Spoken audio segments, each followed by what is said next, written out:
Welcome everybody. Whoa, this is like really red. It's really red. My name's Camillio. We are here to start a little mini series for our YouTube community. What's up, Rip the God? Welcome. You are going to be featured in my YouTube video where we start a series for a podcast where we answer questions that the chat asked us. All right, so you could be the first one. Well, last stream somebody wanted us to research medieval torture devices, so that's what we're going to feature today, where we just go over and learn about medieval torture devices. So let's just get right into it. Okay, we're just gonna make this a short stream, short video for the YouTube. Comment, like, and subscribe. I guess we're just gonna say that. So let's go. Let us go into the YouTube. This is the video that I stumbled upon. Let's start off with this video. Let's not make it. We have 1080p. Let's go for that. Okay. Let's not make our computer explode for a second. Let's do performance mode. Oh God. Okay, let's do this really quickly because I still gotta get to work, but we just wanna hang out with chat for a little bit.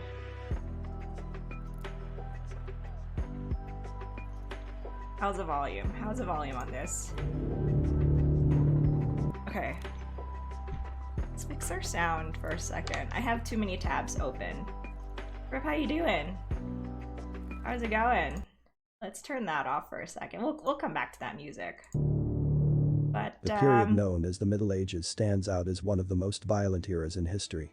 Let's hang out. Let's see who comes in. Lasting roughly 1,000 years, from the 5th century to the 15th, was a time of great inequality and brutality in much of Europe. Dave wanted to talk about... What strikes the most, in considering the medieval tortures, is not only their diabolical barbarity, but also the extraordinary variety, and what may be termed the artistic skill, they displayed. They represent a condition of thought in which... So obviously, we've come a long way, right? Because now it's a little bit more humane. It's a little bit more humane than, shit. We were just looking at, videos. Than in the past. Do that. So we're a little bit more clean, right? Let's do that. Different kinds of torture, till they had become the most common. Alright, so this is how we're gonna start off the morning, just going over some medieval torture devices. Had expended on the subject all the resources of the utmost ingenuity. What? I just saw a saw. The Brazen Bull was a hollow brass statue crafted to resemble a real bull. Victims we replaced inside, usually with their tongues cut out first. The door was shut, sealing them in. Fires would then be lit around the bull. As the victim succumbed to the searing heat inside, he would thrash about and scream in agony. The movements and sounds, muted by the bull's mass, made the apparatus appear alive, the sounds inside like those of a real bull.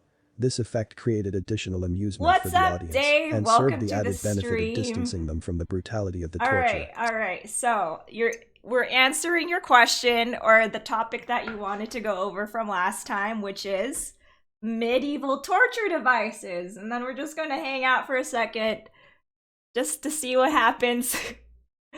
I guess this is our way of learning together, but yes, this is the question that you wanted to go over, or the topic that you want to go over. So we're going over medieval torture devices bright and early in the morning. Since they couldn't directly see the victim. How you doing, Dave? Legend has it that this device was invented by a Greek named Perillus for a tyrant named Phalaris of Agrigentum. Expecting a handsome reward for his creativity, Perillus instead became the first person placed inside the Brazen Bull. By some reports, Phalaris himself became an eventual victim of the bull when his subjects grew tired of his mistreatment. Okay, alright, so We're just gonna talk about like which one would you prefer if you had a choice Thumbscrews to, represent a very to insidious form of choose torture. against You another weren't person, likely to and die from which their one use, would but they you created not unendurable mind agony. being The a device victim of? consisted of three Well, upright let's metal finish. bars, Let's see what between happens. which the thumbs were placed. A wooden bar slid down along the metal bars, pressing the thumbs against the bottom. A screw pressed the wood bar downward, crushing the thumbs painfully. The thumbscrews were an elaboration of an earlier device, known as the Pillowinks, which could crush all 10 fingers and resembled a nutcracker. Thumbscrews supposedly advanced. originated with the Russian army as a punishment for misbehaving soldiers. I don't know if A anyone's Scottish seen man the new brought his set home Jackass with him video, and not introduced them the to the United Jackass Kingdom. movie.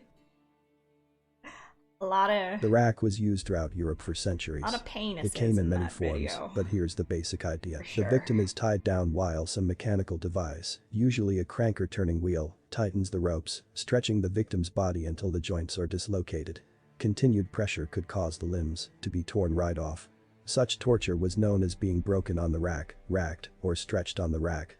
It could be combined with other forms of torture to make things even more painful. In one story, a Christian youth was tied to a wheel and his joints destroyed by the stretching. Wow. A fire was lit beneath the wheel, adding to the torture. I wanna Eventually, know the fire if was there's extinguished by the text downpour of blood as the from victim's limbs were physical, torn like, free. actual One type accounts of of rack was known people as the witnessing horse. these. It was a wooden like, device so that this vaguely guy, resembled this guy an actual Dave, horse in shape. this guy The Dave, he victim did was something tied to a bad, beam and on the top, I saw facing up. him get his Pulleys below limbs tightened torn ropes affixed out. to the victim's hands and feet. He or she was stretched until his or her joints dislocated, then left there slackened and allowed to hang underneath the horse, while an inquisitor or judge questioned the victim and tried to get There a confession. are a bunch of eyewitness the infamous accounts. torturer Yeah, but of the I want to Spanish read Inquisition, them. Like, I want was to known find to these favor a documents stretching where rack known as a Totoro. it's like in a courthouse they have Wheels were that adapted to many person torturous typing all uses. all They the could be part of a conversations. stretching Like, rack, I wonder but medieval if torturers there were was far someone too like creative that to leave it at that. during the medieval Early times. torturers were fond of tying someone to a large wooden wheel, then pushing it down a rocky hillside. A more elaborate I mean, method there's these involved a wheel paintings where mounted they to an depict A-frame that these allowed it to images, swing but freely. The victim would be tied to the wheel, and then swung across some undesirable thing below. Fire was always a good choice, but dragging the victim's flesh across metal spikes also worked well. The wheel itself could also have spikes mounted on it, so the pain came from all directions. Instead of swinging, the wheel might turn on an axle. The difference was likely immaterial to the victims. One of the most horrible wheel tortures was akin to crucifixion. The victim would have the bones and all four limbs broken in two places by strikes from an iron bar. Then, the shattered limbs were threaded through the spokes of a large wheel. Finally, the wheel would be attached to the top of a tall wooden pole and left out in the sun for days. The victim might be alive for hours, enduring the agony of his or her mangled arms and legs and the relentless sun, not to mention the attentions these of accounts crows. right after a stake. Being burned at the stake was usually the last stop for torture victims, because this form of torture was invariably fatal. Conceptually, it's a very simple process. Create a pile of dry wood with a stake at the center to tie the victim to, and then light it. The fire does all the work. It usually took about a half an hour before the victim lost consciousness, but if it was windy and the fire was blowing away from the victim, he or she might have to endure up to 2 hours of being slowly burned to death. Since the victims had usually been previously tortured with a rack or some other method, the pain must have been unimaginable. Despite the horror of simply being burned at the stake, the torturers of the Inquisition in the Netherlands developed a particularly cruel twist. Prior to being tied to the stake, the victim's tongue would be sandwiched between two hot iron plates. That would have The scorched and children. swollen tongue Like, would that's only what allow they would do strange, back then. muffled screams of Imagine pain nowadays once the when burning like there's began, all which these supposedly single added moms. a great deal to the audience's If we entertainment. still The upheld cruel irony of the Inquisition's practice punishments of burning for people at the stake was single that it moms happened and whether you confessed or not. please. Once accused of Heretics! heresy, you would almost certainly be consumed If I had by to fire. choose a torture However, for my if you worst confessed, enemy, you would be strangled to death before the I'm fire was going lit, with supposedly sparing you escapism. the Hold agony. up. This practice Hold up. Let's look this up really quick. Let's look it up, all right? Since this is a topic on medieval torture devices.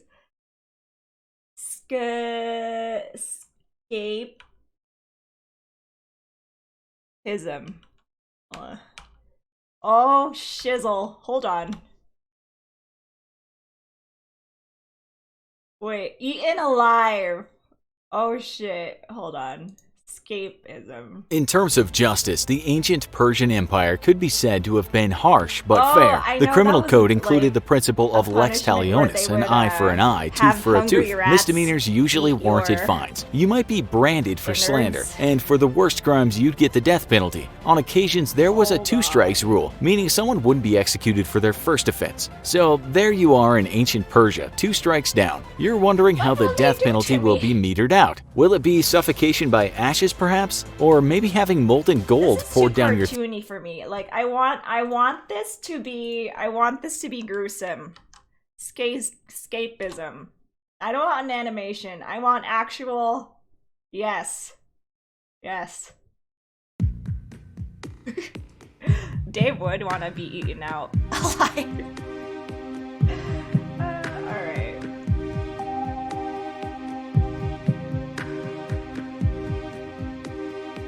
Oh, this is one we have to read. All his boats was in ancient form.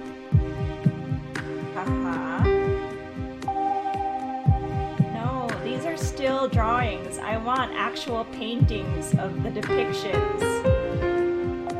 What is this? This seems like a karaoke theme. Nah. I want a history of it. Escapism, medieval. Middle school? Excuse you? Medieval. Torture. Alright. I guess. Okay, let's see that. Tickle torture? Wait, what? Chinese. Where's escapism in all this? Hello? Denailing? This is like, no, YouTube, you're not satisfying my escapism needs. Alright. History's worst execution, yes, ever devised. There was a YouTube video that literally was based off this freaking, I bet you we looked at this YouTube, oh yeah, yep. Same maker. Persians, okay, with milk and honey? Hold on. So they would, but I want to see like a History Channel. You know, we'll finish didn't die out at this. the end of the Middle Ages, however. Both women and men accused of witchcraft were burned at the stake in England, France and other locales well into the 17th century. The Pillary. The pillory remained in use even later than the stake. A pillory is a set of 2 parallel wooden boards clasped together, with holes for the neck and wrists. When opened, the victim places his or her head and arms through the holes. Then the pillory is closed, and the victim can't possibly escape. Do like a part 2 where I go into... The pillory into itself does no harm to the victim, though it's certainly not comfortable. Researching. The entire apparatus was usually placed on a stage in a public place. The entire point was to humiliate and shame the victim for his or her crimes. The crowd would throw objects at the victim, such as rotten vegetables, dead animals or feces. Do you wish were Stones still a and thing? other blunt objects were thrown as well, I kind of wish this was in painful still a thing. injuries or death.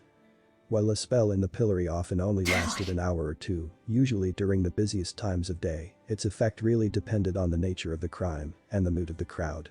4 English men who had falsely accused others of crimes to get the reward were beaten to death by the crowd.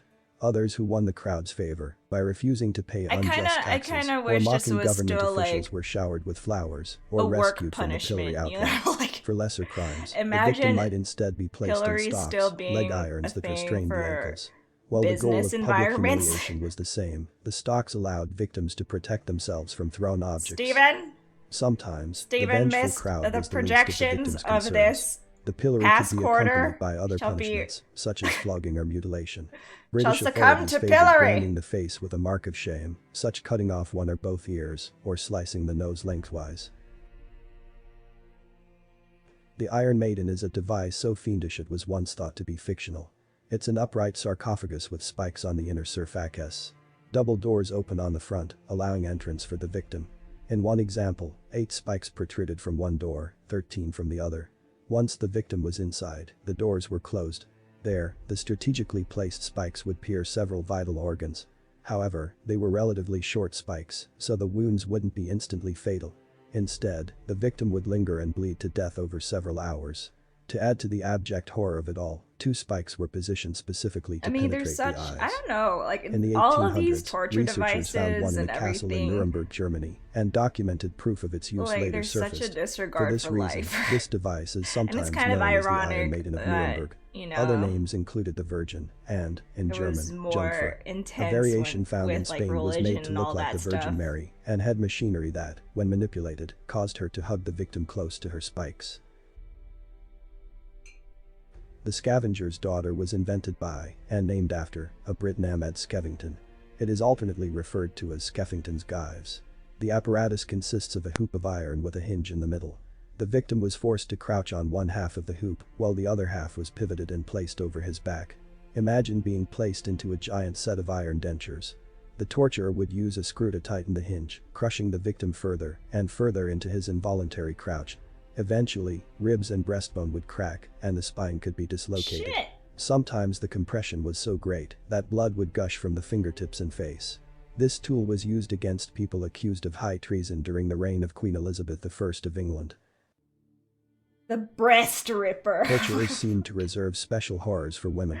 Surprisingly, few torturers had any reservations about torturing women. In fact, women-only tortures often seemed especially cruel and were designed to destroy specific aspects of femininity.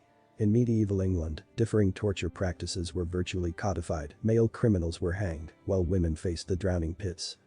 The practice of torturing women sexually extends back to Roman times, and surely even before then. Female victims were given to soldiers to be raped or sent to brothels. They might be tied up or paraded through public streets naked. These public humiliations were sometimes followed by bizarre sexual mutilations. Torturers had a strange fixation on breasts, which were burned, branded, or simply Game of amputated. Thrones. Worst of all was a device known as the breast ripper. It was a metal claw that pierced the flesh of the breast.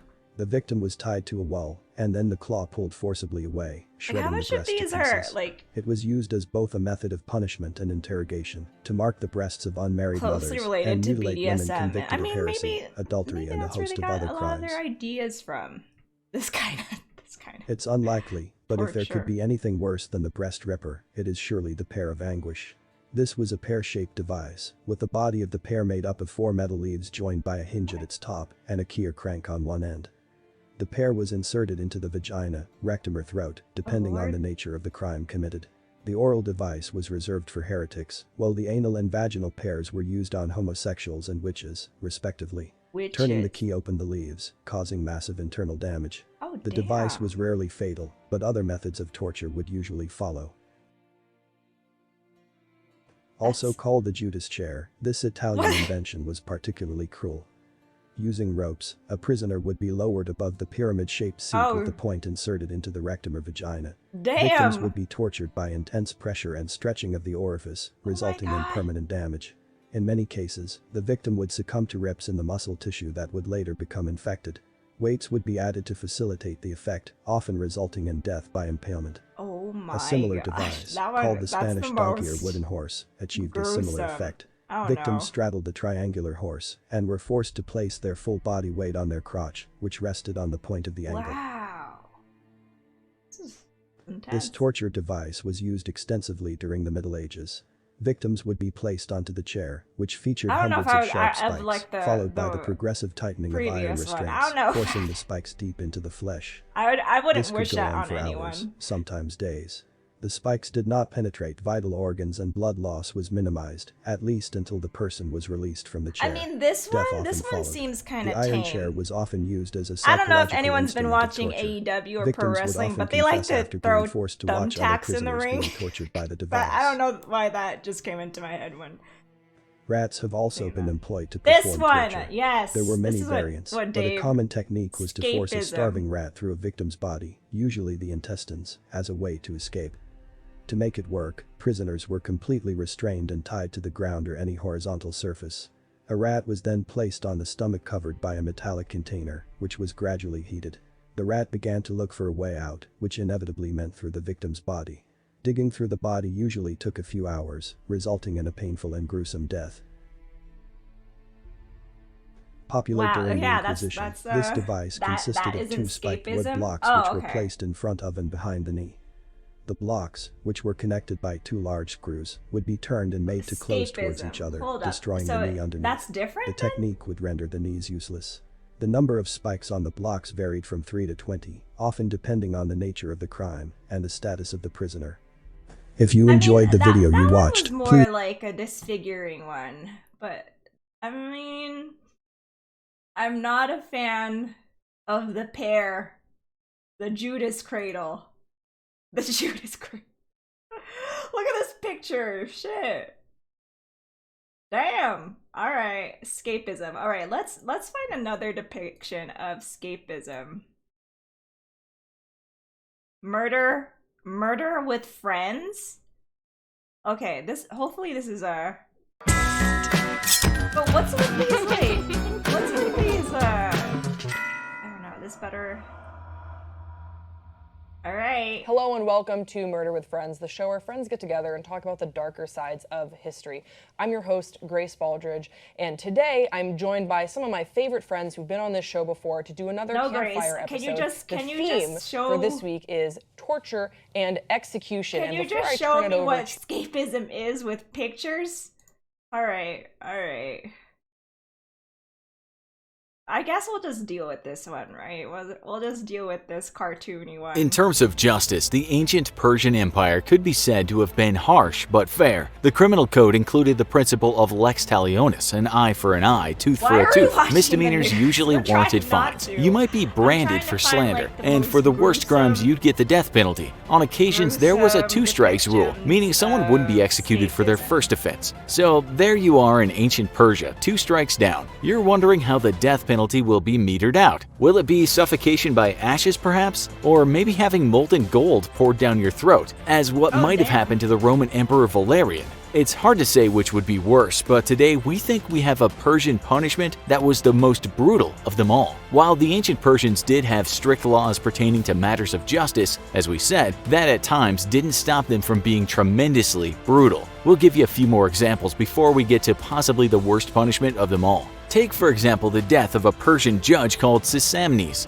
It's said that he was corrupt, and King Cambyses II of Persia, who ruled from 530 BC to 522 BC, wanted to make an example out of him as a warning to others who might think about corrupting the courts. It's said the judge was flayed from head to toe, and then his skin was used to make a chair. As the tale goes, anyone appointed from then on as a judge would have to spend some time sitting in that chair so they would know what would happen if they were corrupt. You can see this horrific spectacle in the paintings The Arrest of Sisamnes and Flaying of Sisamnes. Then there's the story of Cyrus the Great. It's written that his wife became quite unhappy with one of her eunuchs. So unhappy, in fact, that she ordered that he be killed 3 times. This is called the triple death. It's said first his eyes were pulled from his head, but then he was nursed back to health. His second death was being flayed, but again, he was nursed so he wouldn't die. We imagine he couldn't have been completely flayed, as that resulted in certain death. When he was better, then he was crucified and the job was done. We should say, however, that there are many versions of this tale. We'll stick with this one for now. So, with these 2 executions in mind, could there really be anything worse? Well, now we have to look at the story of a man called Mithridates. He was a young Persian soldier who was put to death in 401 BC. It's said this man accidentally killed Cyrus the Younger, the rebel who was intending to kill his older brother Arsaces so he could inherit the throne. Thousands of men were killed behind Cyrus as this culminated in the Battle of Cunaxa.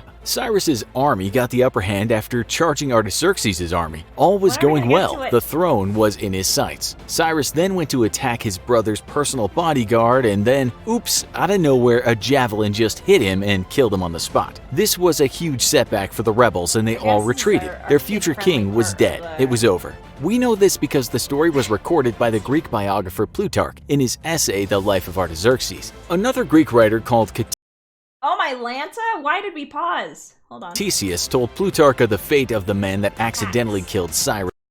Girl, what's going on? With that javelin. As you know, his name was Mithridates. It's understandable that some people were perhaps a bit miffed with Mithridates. Only the severest of punishments would do, and that's where Scafism comes in. This is how Plutarch describes the very unusual kind of death penalty. We will paraphrase as his language is a bit dated now. So 2 boats of equal size were put on top of each other and nailed together. It kind of made a floating coffin. Holes were made in the boats so that the prisoner could be fastened in them with his hands, feet, and head sticking out. So far, so good. He was floating and his head was protruding. He was getting rather hot. He was left there with the hot sun shining on his face. His body was baking hot inside the floating tomb.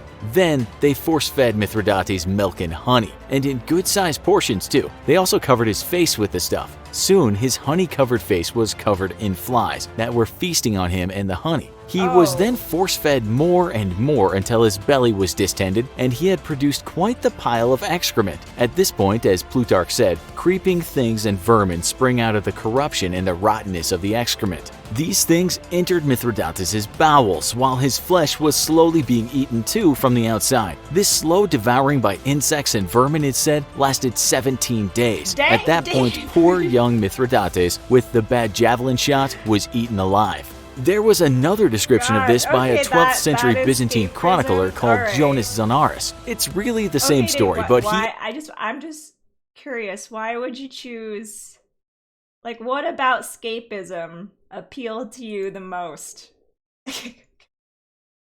I'm curious, like, what? Okay, so was it just the fact that you are being tortured in your own shit, basically?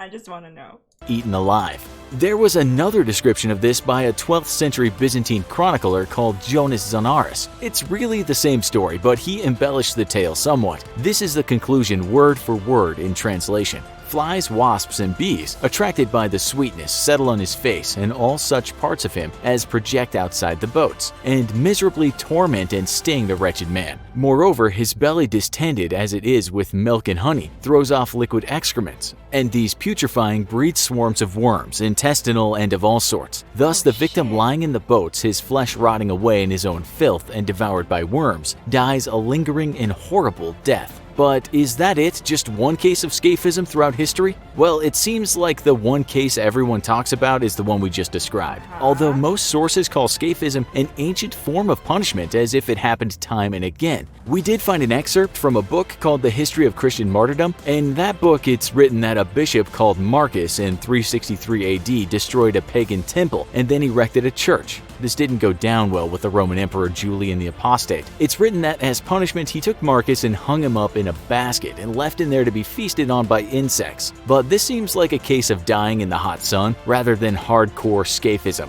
There's actually quite the debate about Scafism on the Wiki Talk page, with some editors questioning the veracity of Plutarch and asking for other sources. Plutarch did indeed write that account of Scafism, but some historians believe he may have done so to demonize the Persians and make his own culture look better. We'll never really know what happened to Mithridates, but right now, that's the prevailing story. Perhaps he was the only man to ever get the full dose of Scafism, or maybe old Plutarch was an ancient publisher of fake news. So did we find the worst punishment of all time? Also, check out the brand new channel called I Am. I don't think that's the worst. I think that is the most tedious one. It's like, I would compare that to planting a seed and watching it grow, but then with maggots and all that. All right, okay, I think. What? Wait, what? Like, okay, Dave, like, why? I just want to know what about escapism appeals to you the most? Getting eaten alive by maggots and flies and what? That's nasty as fuck. Yeah, I mean, pretty much, like, and then, like, shitting in it, you know, like, because you're so full of honey and that, but, like, what I understood from that is like, the process of having to, like, feed that same person over and over again. I don't know. That just seems like a little bit extra work for that one. Until you shit out all your guts for it to be a ripe environment for all the juicy things. All right, maybe next little hangout we could talk about a little bit more about Scafism. Find out more in the next stream. Or, like, maybe I should just, like, do a little bit more research on my own and find the personal, like the eyewitness accounts of Scafism. That's all we're gonna have time for today, friends. Thanks for hanging out. Have a great morning, afternoon, or evening, wherever you're at. But if you have any more things that you want to talk about and do for our next segment, let us know. Throw it in the Discord. As for now, bye, friends!